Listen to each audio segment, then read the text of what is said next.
All right, ladies and gentlemen, another episode of Let's Talk Real Life with Native Manning, Miss Native Manning, and I'm your co-host Vernon Garrison. And boy, do we have a broadcast today! I'm excited. Hope you are. This awesome, awesome show is being brought to you by Awesome Radio, WECU, 107.5 FM and 1570 AM, right here in Eastern North Carolina. So join us. Tap in on social media if you like. Awesome Radio at Facebook and Awesome Radio YouTube, GPAT23, Facebook and YouTube. By all means, drop us a message and we'll see it. Perhaps we can catch it and respond. But thank you for joining in on today's show. Hope your day is going well. Now I'm going to turn it over to the host, and she's going to give us our topic for today, and we're off. Hello. How are you, Miss Manning? Hello, Coach. I am doing well, and I pray that everyone out there that's listening to us are ready for some more insight, some more I have a way to what? Some more some more truth. Insight, spiritual nourishment. Yeah, some more truths, some more not so true, and some more disagreement, some more stuff to think about. How about that? Yeah. So, there you go. More stuff to think about. How about that? That's a good one there. Yeah. Something to think about. As we continue with emotions, people, we want to focus on two additional topics under this emotional trail, emotional roller coaster, because it's up and down. Yep, it's in and out. It's good things, bad things, so things. So yes, we're going to continue with emotions. And the subtopic for this time is on frustrations and selfishness. Being frustrated and being selfish. I think that we all have those moments in our lives where we do get frustrated. No doubt, no question. Something is going to frustrate us at some point. And when we think about being frustrated, it could lead into some selfishness, which we're all guilty of that.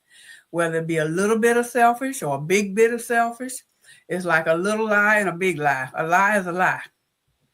So we have selfishness, but we have it in different categories. We have it at different levels. We have, some people might say, and going back to what I just said about that scenario of a big lie and a little lie, yes, a lie is a lie. So I guess my question would be whether or not in those lies or in those truths, in those frustrated moments where we get bent out of shape, feeling some kind of way, again, emotions makes us feel some kind of way, sometimes more than other times in our lives.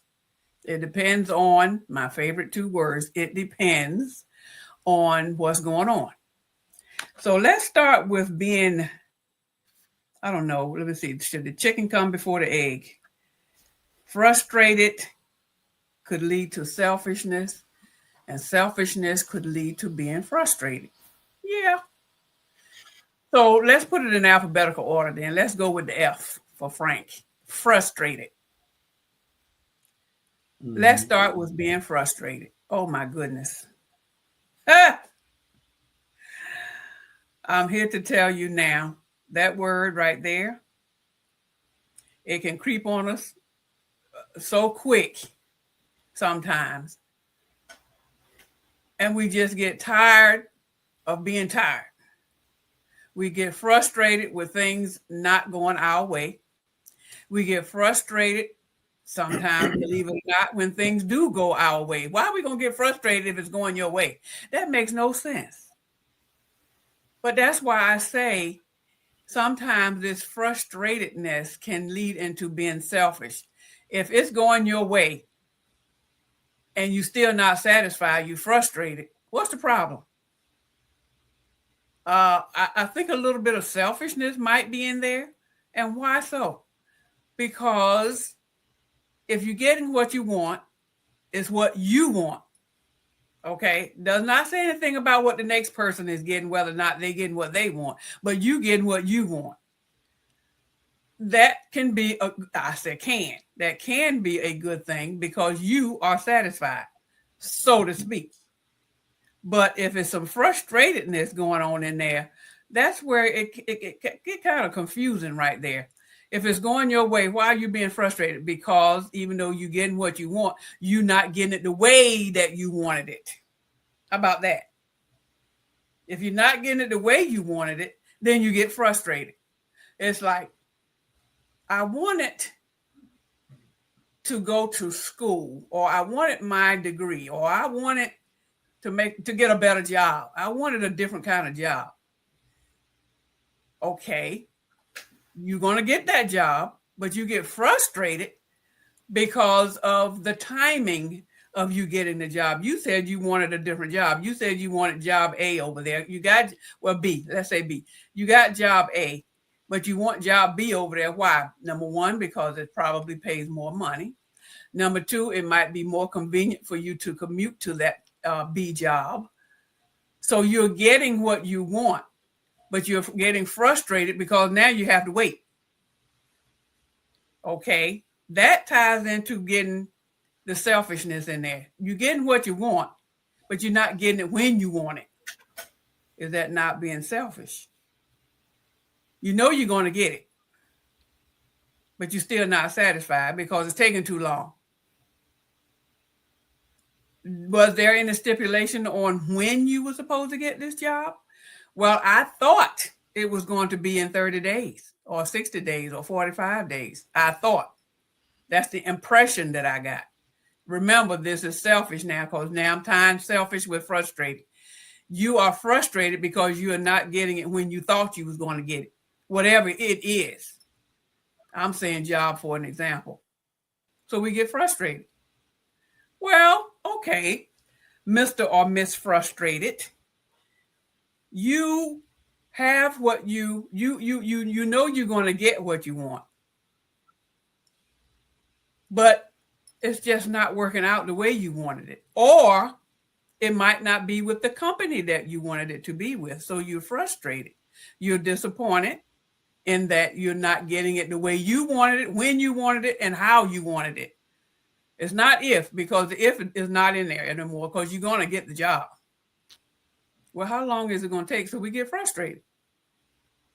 And because of our nature of being frustrated and our impatientness, if that's a word, being impatient, we get frustrated and it becomes a selfish thing because after a while, you said you begin to think that you don't really want it, that you're really not going to get it because it's taking too long.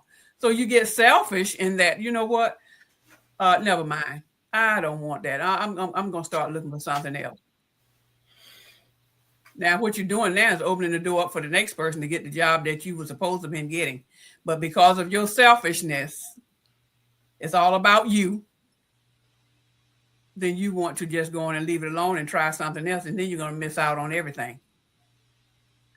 Comments, Coach? Well, that was a good opening of the discussion. Very good opening of the discussion. And frustration is, to me, based on your value system, based on your thoughts of how fast things should come. I do recall reading a study last year where they were basically saying, don't let your children use social media tools, such as cell phones and things of that nature, to watch and to ponder, to surf. Why? Because they will train a child to become very impulsive. When you touch that cell phone, is immediate response. the immediate results. And that tinkers with your call and answer subconscious, if you will, for being satisfied with things being provided for you, even such a small thing, in which now we know social media is not small. People spend hours a day on computers and then technology, and they are training us to have unrealistic expectations that everything can be at the touch of our finger. Thus, everything in life is a drive-through restaurant. I think Winterville decided way back that they were not going to have any more drive-through restaurants built in Winterville. And since I went to that meeting, that developmental meeting in the city of Winterville in Eastern North Carolina, I haven't seen any more. 15 to almost 20,000 residents in that neighborhood and new places and shops being built. And they got a new area coming up now. I'm going to go look to see if there's a drive-through restaurant. Why? That kills the family. That gives you a false expectation that you can eat as soon as you get off of work. You don't, or that you're out in the community, you don't have to go home and cook. And so that has killed the foundation of the family dinner. Because we expect food right then. And so the frustration that you're talking about is having our needs met. You know, Pavlos, one of the historical psychologists that we read about in Psychology 101, because I didn't get past, go to the upper level of psychology, is when they feed an animal in a cage every time the bell rings. So that bell ring, boom, the food is going in there. That cage. That bell ring, animal. So eventually when they stopped feeding the animal, they ring the bell, the animal would be expecting food. I think it was a mouse or no, Pavlov's dog. It was a dog. And so we have expectations and emotionally behind it, and our subconscious is written that we are entitled. And so I think it's some psychophysiological things going on behind our expectations and our frustrations of where we want to have our welfare, our desires, and our interests met, which leads me to selfishness, us not prioritizing others' needs or balance. We just gonna prioritize our own because we got blinders on. We can only see what we expect. When we cry, we want to pacify. If we didn't want to pacify, a lot of us adults, if it was acceptable, we put our thumb in the mouth. Now, I'm not picking on people who still suck their thumb, because some people do, okay? Even in the older age, they just do it when they get home. So I believe spiritually, some words that first come to mind is greed, or a lack of control over your faculties, lust. If you're lusting for something, you're going for it. You're having some inordinate feelings, inordinate affection towards something. Anything from cups to feet to hair to strawberries to chicken wings. You know, we have that lust. So that's my response to the defining moments. I got some other things I want to talk about when it comes to the selfishness part and how we're responding socially and how we are responding and get our emotional needs met in society. And when we don't get them met, you see a lot of social media response to people called Karens, which are folks that they sort of tend to other people's businesses, like moral police, but they're not enforcing any kind of moral. It's like you're doing something in your yard that annoys them. They're going to come over there in your yard and make some weird connection about the way you park your car or you planted your flowers. And they are the HOA of the world when there's no HOA. So, but I want to go in that direction here shortly. I got a lot to say about those people because that's a form of selfishness and but it's over the top. But we all have a mild form of what we do when we don't get our way. Okay. And so I believe you indicated that you had some questions. So what going back to what you just said a few minutes ago about some folks, neighbors, going to come over in your yard and complain about this and that and the other, and instead of staying in their own yard and fix that. And you said that was called what? Well, it's the type of personality type that we're labeling people that do that, and we're calling, and it's pretty much stereotype of an older white lady that is annoyed by something that you're doing, and she's taking an authority in it. Such as, let's say somebody's parking in front of your house. She is the neighborhood watch, and she might come out. You can't park there. You can't be parking in front of my house. I mean, even though you just having a party, and she is, annoyed by the extra cars in the cul-de-sac. She's going to enforce some unwritten rule and then stand on it. You're not supposed to park there. You just can't park there when, it's something that is, they're annoyed for the most part. Other than that, that's how I'd have to just direct you to some social media videos if you haven't caught on to the Karen character yet. I know you know what I'm saying, but I haven't done a great job explaining it to you. Everybody out there, just go on our site and let's help Miss Nada get her defining moment of what a Karen is. We know she knows because she's not a spring chicken, and what she is tonight.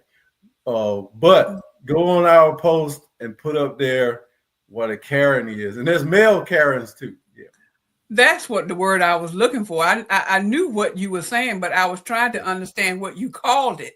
You said Karen, Caring. No, Karen. It's a name.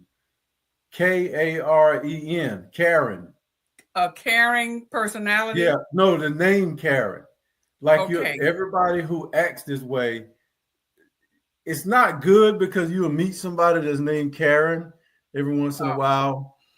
And the first thing when they, how you doing? I met a lady in the drugstore. She worked there. I said, excuse me, ma'am, how are you today? And I'm looking for so-and-so and so-and-so. And I looked at her name tag, and her name is Karen. I mean, I'm sure, it's just one of those things. It's just one of those things. Okay. It's like the goat. Go ahead. I admit that there are a gazillion terms used today for different things, and Miss Mann is just not up to date on all of them. And didn't y'all have a person? Didn't y'all have a person in y'all neighborhood that saw everything? And if y'all kids were playing, they would come out the house at y'all, and if you got too close to their house, or if you did anything wrong, they would come out yelling at y'all. It wasn't a Karen.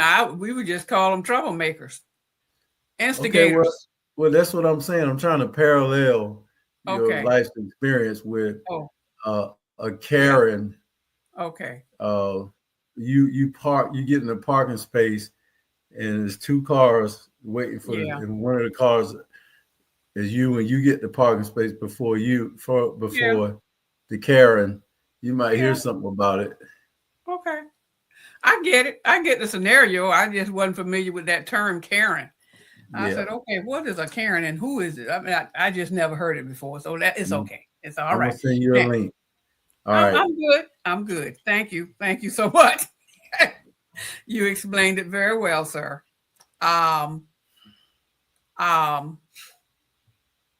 Did you have any other points that you wanted to make on this this frustration? This what are some of the emotional aspects of being frustrated? When it comes to our emotions, I know you just said something about the neighbor being I call them instigators, downright nosy, mind your business, stay on your side of the street. That's what I call them, plain everyday English. But I wanted to find out about the emotional side of being frustrated in our emotions. When I say emotions, I'm not talking about our neighbor. We're talking about our inner being. We're talking about our relationship. We're talking about our friendships, our connections with other people.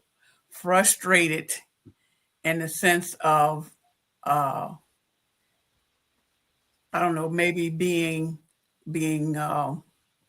what's a good word? Being taken advantage of, or belittled, or see, what's another verb that can best describe? Embarrassed, bullied. Surely there's a whole lot of stress, frustrating in the school system with our young folks, and that is extremely frustrating to a child that really cannot defend themselves, as opposed to a grown-up. Grown-ups can be bullied also, but at a different level.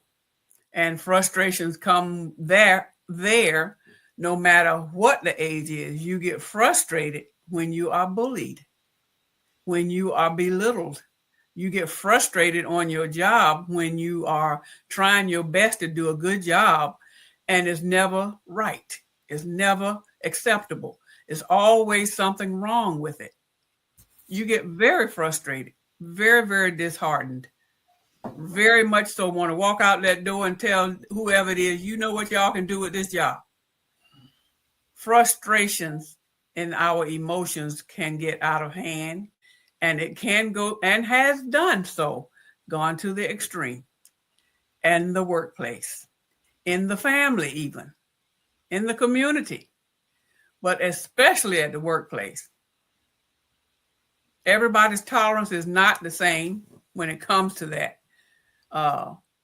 especially when they're doing the best they can do. And sometimes the frustrations will build when, okay, you have told me what I am doing wrong, but tell me how it's supposed to be done. Don't just leave me hanging. If it's not satisfactory to you, then tell me how you expect it to be done, and I will do it that way.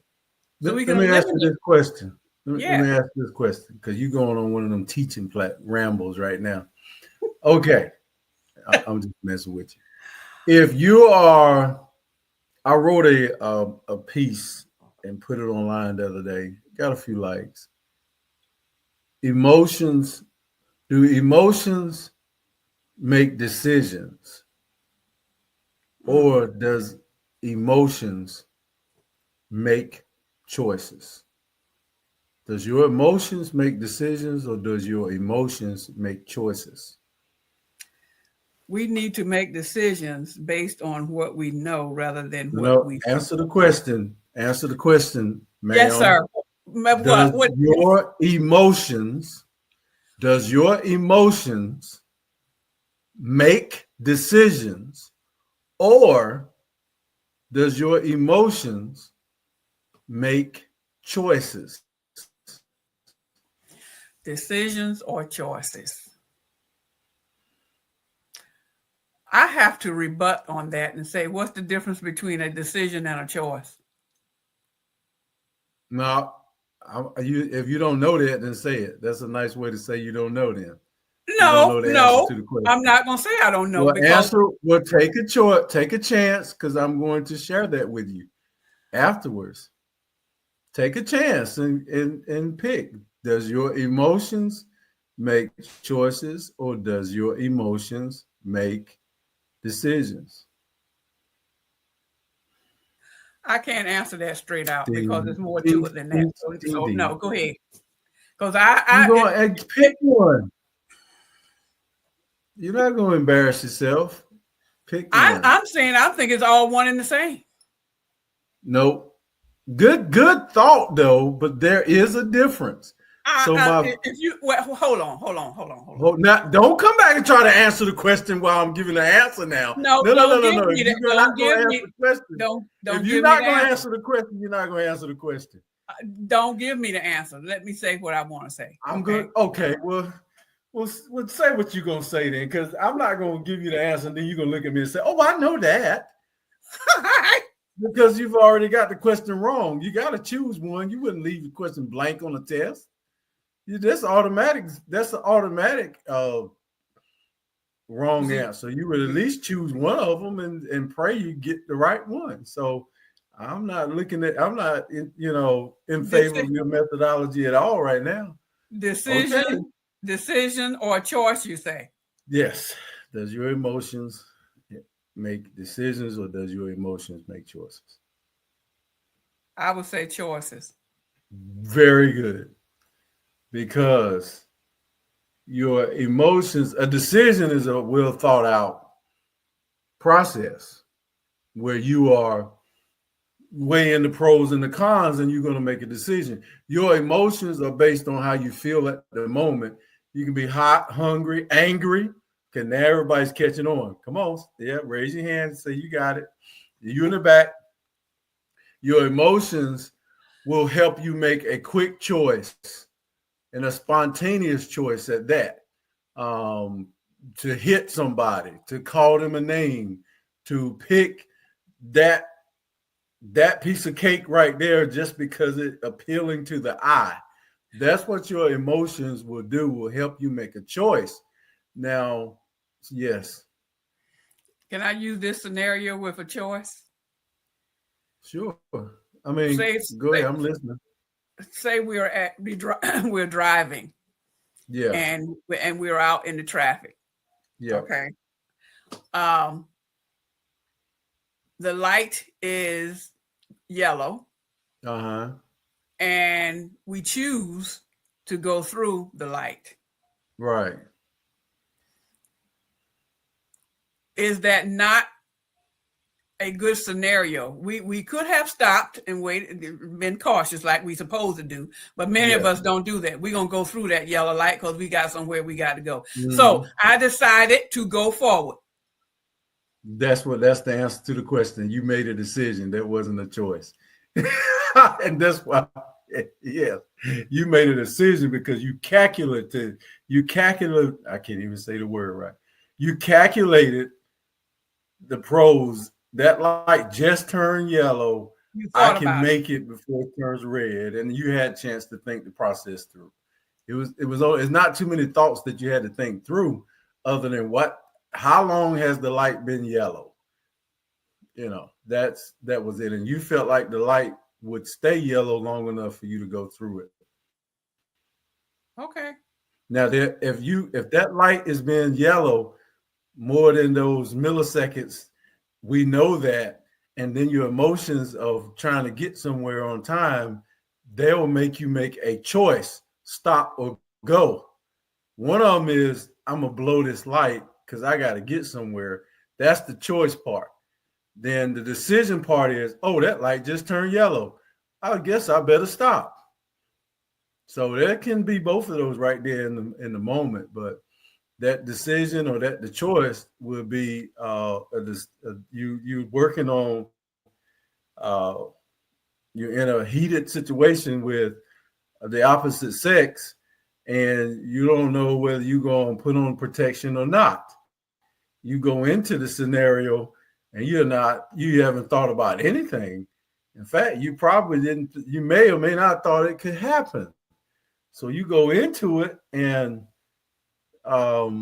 your emotions have already got you intoxicated, even though you have a longer period of time than a stoplight, but your emotions have already got you. So you could be in there in an hour and you still wind up, snatching some situation that you shouldn't take. And you could, and you lost the battle emotionally as soon as you went in there. And that was, because your mind was already done roasted. You were toasted. So that was a decision or a choice? Oh, that was a choice. Because your decision would be made before you even went over to the house. That's when you had a decision-making power.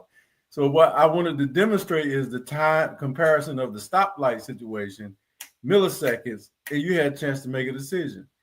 But under duress, under lust, under opportunity to steal something or grab something that's not yours, and you're so impulsive, you'll take somebody's stuff, borrow something. Well, I'm just going to borrow this. I'll bring it back. That's impulsive enough to be a choice because it was based on our emotions, and therefore your selfish behavior is all about you. A nicer way to say you're a thief, a nicer way to say you don't have control of your mind, body when in tight situations. And we're all guilty of that, folks. That's just and these scenarios. You don't know how to leave, and you don't know how to get up on time, so won't have to be challenged by all these stoplights. So you're not disciplined, or you got up late. I'm not saying everybody running stoplights through the city is undisciplined. I'm talking about the people who got to go on a trip Friday and they don't get ready until 6 o'clock Friday morning, and they go on a week's trip, and then they piling stuff in the suitcase and leaving late. That's and you do it consistently, and you put yourself in emotional situations where self-destruction is self-destructive. There we go. All right, so I got another question for you. Okay. When it comes to, what time is it? 31. Okay, we're making great time. I love this podcast format. We just talk ourselves away. When it comes to choosing a partner, when it comes to choosing a career, when it comes to choosing heaven or hell, is it selfish to say, I want this kind of woman and I don't want the rest? I don't want no white girl. I don't want no Asian girl. I don't want no, as Dr. What's the name? I can't remember his name now. I say, I don't want no caramel. I don't want no what's it called, Asian folks. I don't want no rice. And the Latino people, I don't want no salsa chick. I want African American chick or African chick. Or I don't want to live in the cold. I don't want to live in the hot. I want to live in North Carolina. Is it selfish to make an informed decision to exclude? I don't like peanut butter. I don't like chocolate. I want caramel. Is that selfishness, or is it choice? Now, that's a hard one there. Is it selfishness to say that you're going to choose black girls forever, snow bunnies never, that you do not like any other race but your race? Is that selfish, or is that choice? Now, this is sort of a trick question. It's deep, but I got a response to it. I don't know if I got the answer, but I got a response. But I want to hear your response. Is it selfish? You say, I don't like short men. I just like tall men. Get away from me. Or you ask him, he's like, nice guy, got the bag, this, that, and the other, but you looking down on him. Let's say, obviously, as a woman, you're looking down on him. So he got everything. He's just not the height that you want. Now, is that selfish? Because this can hurt people. Can be considered body shaming. There's a lot of things that go along with this that can make you look bad. But is it selfish, or is it choice that you don't like thick girls? I don't like that. I want mine skinny as a rail, or vice versa. She too skinny. I like them thick. Which You're taking a long time, but I'm waiting. And Well, I'm just talking while I'm waiting. and that's because I if I had to choose one over the other, I mean, it's a thin line between selfishness in those scenarios and choosing. You choose the thick person. You choose to go on your trip. It's not being selfish if you want to go to East Alabama. That's your choice. It's your choice. Whatever you decide to do, I won't say that it's so much selfishness because you like what you like. You choose the Black women. You choose the tall women. You choose the job that you have. You had 3 or 4 choices of getting a job, so you chose job number 2. You that's what you wanted. So I would say you choose choices. It's a choice. But you didn't choose me. So I think the selfishness, here's my position in this thought here.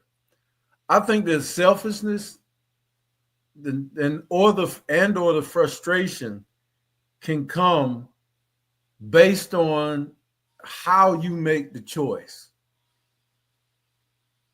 Because if I'm asking you what you want on a menu at a restaurant, now that's a classic right there. People get frustrated all the time. What you want to eat? What you want to eat? You want this? No, I don't want that. Well, oh, do y'all make this like this? Oh, no, I don't want that. So those legitimate choices can lead to frustration as well. And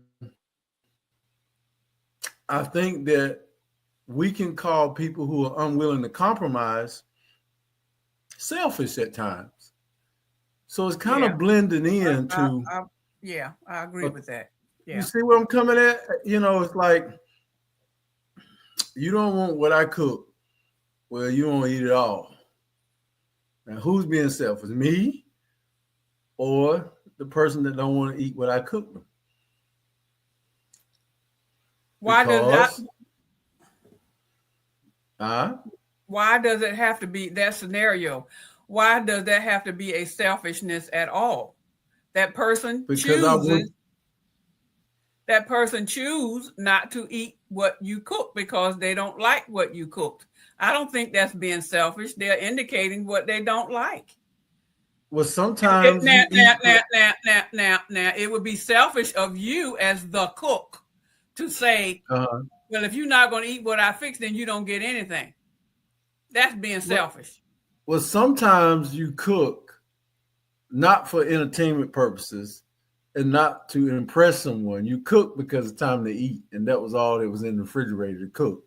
Okay. So when you come home and you don't want that, and that was all that was in the fridge, then and you that would was get all frustrated. Prepared, then you're frustrated because you done had this dish a couple times a week, and now you having, got it this week, and now you got leftovers already. And I already see people in their back, they throw hands and fingers up, and some people don't eat leftovers. But so there you go with what I think should be a justifiable conflict. And in all of those scenarios, here is my thought. And here's the whole setup. Manage your feelings and your emotions. Control. I'm going to use the word. Now, where this strength comes from, somebody say, oh, the help of the Lord. I couldn't do it without him. Or I couldn't do it if I hadn't been praying or fasting. Sometimes it takes a miracle to get out of tight situations. But in all of the situations we get in, you have to, and it is not a choice, you have to control your mouth. And I'm saying control. Now, once you control your mouth, your spirit can guide you. See those two battles that could go on? If you all the time time just flipping off at the mouth, then your spirit don't have a chance to really come to you until you stop talking, until you realize you said the wrong thing. So whether you're getting frustrated or whether you're feeling emotions, don't react to those emotions. Control those feelings. Get the strength before you go into that emergency situation. It comes from you and I and the audience having this discussion right here. Build yourself up now so that when you read about an astronaut, hold that thought. You breaking down in the middle of the night on a dark stretch of road coming home. Car start clank, clank, clank, clank. You, oh Lord, I got to get the phone. Oh, the phone ain't got no signal. You see what you'll be going through thinking you out there on the side of the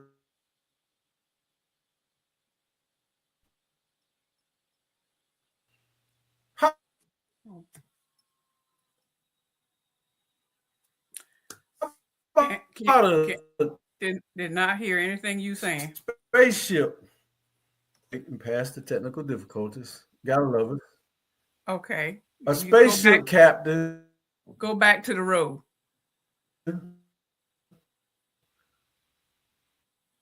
Started breaking down in space. Yeah, one of the spaceships. And this guy was known for his. This guy was known. And you know, those astronauts train contingency plans and plan A, B, C, D, E, F, G, all the emergency responses that you can give us a scenario where you're breaking down on a dark road in the middle of the night with no cell. How about your spaceship? You miles and miles up in space. You probably won't make it home. If you're out in the street in the woods, you probably still possibly somebody will drive by, or you can get a tow truck, or you might sleep there until in the morning in a worst case scenario, unless you get out like they do in horror movies, start walking. My thing is, the guy kept his cool. The spaceship started having problems, and he guided the ship back to Earth almost manually. And he kept a deep, calm disposition. The power is when we can rest and see conflict as an opportunity and say, I can see clearer if I maintain my cool. If I take a deep breath when I'm insulted. There's power in not responding and reacting when you're insulted every time. But there's some clarity in mind that you cannot seem so selfish, and you can be assertive. Or I can say, oh, I'm taking care of my business. I know you got 3 and I need 5, and I'm not being selfish because I got 2 other people that I'm getting these 2 for. But you didn't know that. You just thought I was raking them off the table, and I got 5 and you only got 3, and I'm being selfish and I'm being greedy. But a response would be take a deep breath, think for the better, that I'm not being greedy, that I got purpose in mind. So those are, and then sometimes we should be assertive. We got to take care of ourselves, because if you don't, who will? A lot of men out there lost their identity. They're lost in a relationship. They put all their love into one person, and that person just passed away. And there's trauma and there's crisis, and you don't feel like you're having any help. But the thing is, the key is not to go try to take everything you think you deserve. The key is self-actualization through Christ, or getting with God and saying, okay, let's find out where I'm at, where I'm lacking at. And you got to realize you're a king. And the kings don't have to wield their authority in every situation. Just sit back and let things come to you, rather than trying to go desperately grabbing and taking. And, that's, I don't know. It's calamity, if you will. So back to the point of the show is our emotions must be controlled. Our anger, period. I give this scenario, and I've done it every year on this show, and anger is likened unto a wolf that's inside of you. It's not a regular canine. Your dog, you let that dog out, the dog might go try to protect you, and you might be able to get him back in the cage. Come on back here. Come on back here, Rover. Get back over here. Start chasing somebody down the street. Get back in this yard, Rover. But if you got a wolf inside, you let that wolf out, it's gonna bite everybody in the room, including anybody that you don't want to be bitten. So you're not going to be able to control your anger. It's going to take your passion, and it's going to destroy people around you if you don't put yourself in check right now while you're listening to this show. Subdue your feelings now. Subdue your cravings. Subdue your lust. And there's a format to that. If you're addicted to pornography, if you're addicted to chicken wings, if you're addicted to whatever it is, there is a way that you can manage. And no need to be ashamed. Don't be talking about people that's on crack and you on pornography. Or don't be talking about people that's on pornography and you on chocolate cake.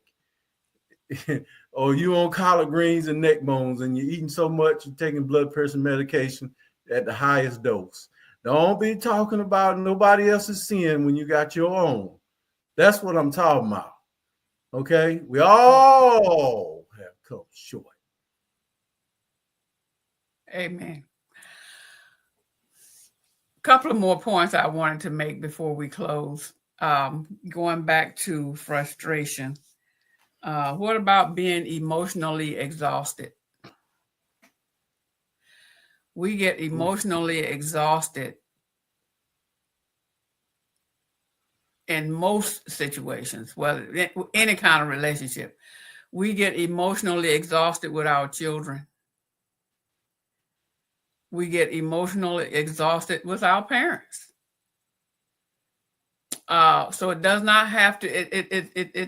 It can be any type of relationship. Being emotionally exhausted causes many of us to actually just break down. We just can't take it no more. Whatever it is, we've had it. I can't take no more. I'm done. And it causes some people that are not as strong as others to want to go to the extreme. And we know what that is. Or do I need to say the extreme when we are emotionally exhausted? What would be the extreme, the ultimate? I would say that would be ending our lives, suicide. Emotionally exhausted. You've gone through whatever, forever, how long time, and you just can't take it anymore. You don't know how to get out of it. So when we get to that frame of mind, that is definitely time to seek some counseling. Some might say professional help. Some might say seek someone that your what's the word I'm looking for? Your clergy, you're not your clergy, but your minister, your church, your BFF for that matter. If that BFF is strong enough, you feel as though they are strong enough and your relationship with them is strong enough to hold your frustration to keep you from going south, then that's what should be done. That's why I think it's very, very, very important for everybody to have at least at least one friend that they can go to no matter what. At least one. A lot of people said, no, I don't want to be with, no, I'm not going with anybody. I mean, when I say not going with anybody, I'm not going to anybody because I don't trust anybody. To have it in common language, I don't trust nobody. Some people have that attitude. That's a sad situation right there. Not to have anybody that you can go to at no time. That's not good. I would say that individual, I would encourage that individual to seek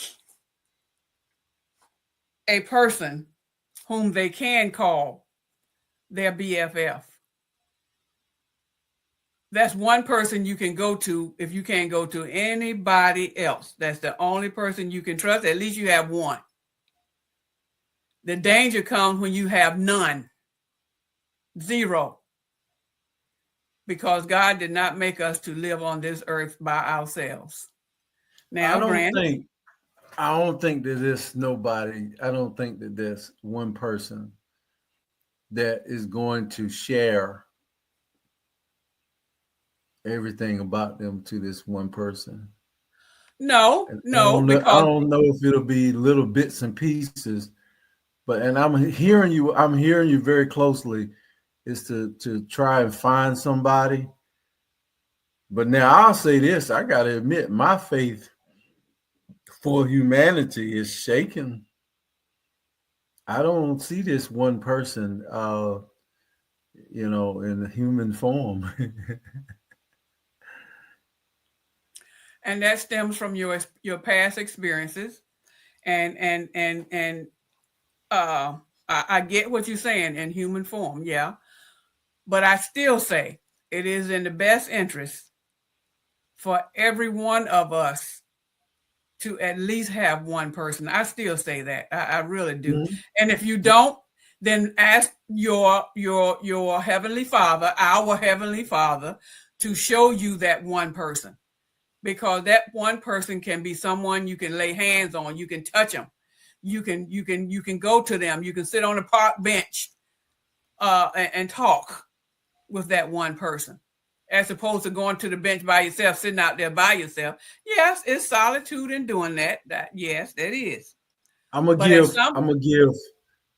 jump in 1 second. I'm gonna give the people a little bit more about what I said there. Let's say you are the more status you have in society, I'm saying status now, the more status you have, the less people you can trust to be in your life, because status is sets you up to be attacked. So that's one of the reasons. The more status you have, this one person can turn against you, and you're gonna lose. You'll lose a lot. You'll lose money. You'll lose prestige and popularity. And that your money might be tied to that kind of thing. Yes, I agree. That sounds like a show right there, except I'm not famous. I agree. I agree. And I'll say this, and we can go on and close. And that and to top off what you just said, the higher we go up, the lonelier the climb. Woo! Okay? It's lonely at the top. But remember, I said it's lonely. It's lonely at the top, meaning you might have someone that's right at your heel or right beside you, and you may not. But that does not mean for you to remain being by yourself at the top. Although we know in reality, we're talking real life here. In reality, a lot of those people that are up there left behind a lot of people that they thought was going to be beside them. That's understood. So yes, it is lonely at the top. The higher you go up, the lonelier it gets. And I'm living proof of that. You better not tell nobody your business, because they're going to take it and sell it. So you pray, ask the Lord to walk with you, to guide you, to order your steps, every step of the way as you climb. And let him put that significant other in your path. Rather than you choosing your own, then you ask the Lord to help you to choose that one person or two, whatever it is he wants to do. Lord, you help me with this thing. And so, Father God, we come to the end of this show. We thank you so much for guiding us and ordering our words and our thoughts and our sharing ideas, Lord. Thank you so much for being who you are. Continue to be with us, Lord, as we continue to walk this walk of talking real life issues on this platform. We thank you, Lord, for the opportunity, the technology, and continue to pray that you will continue to guide us each and every day. Listening ears out there, I pray that you all have learned a little bit of something. In Jesus' name I pray. Amen. All right, ladies and gentlemen, WECU 107.5 Awesome Radio. Thank you for joining us. This has been a Let's Talk Real Life with Miss Nada Manning. I'm your co-host, Vernon Garrison. Until next time, we love you guys.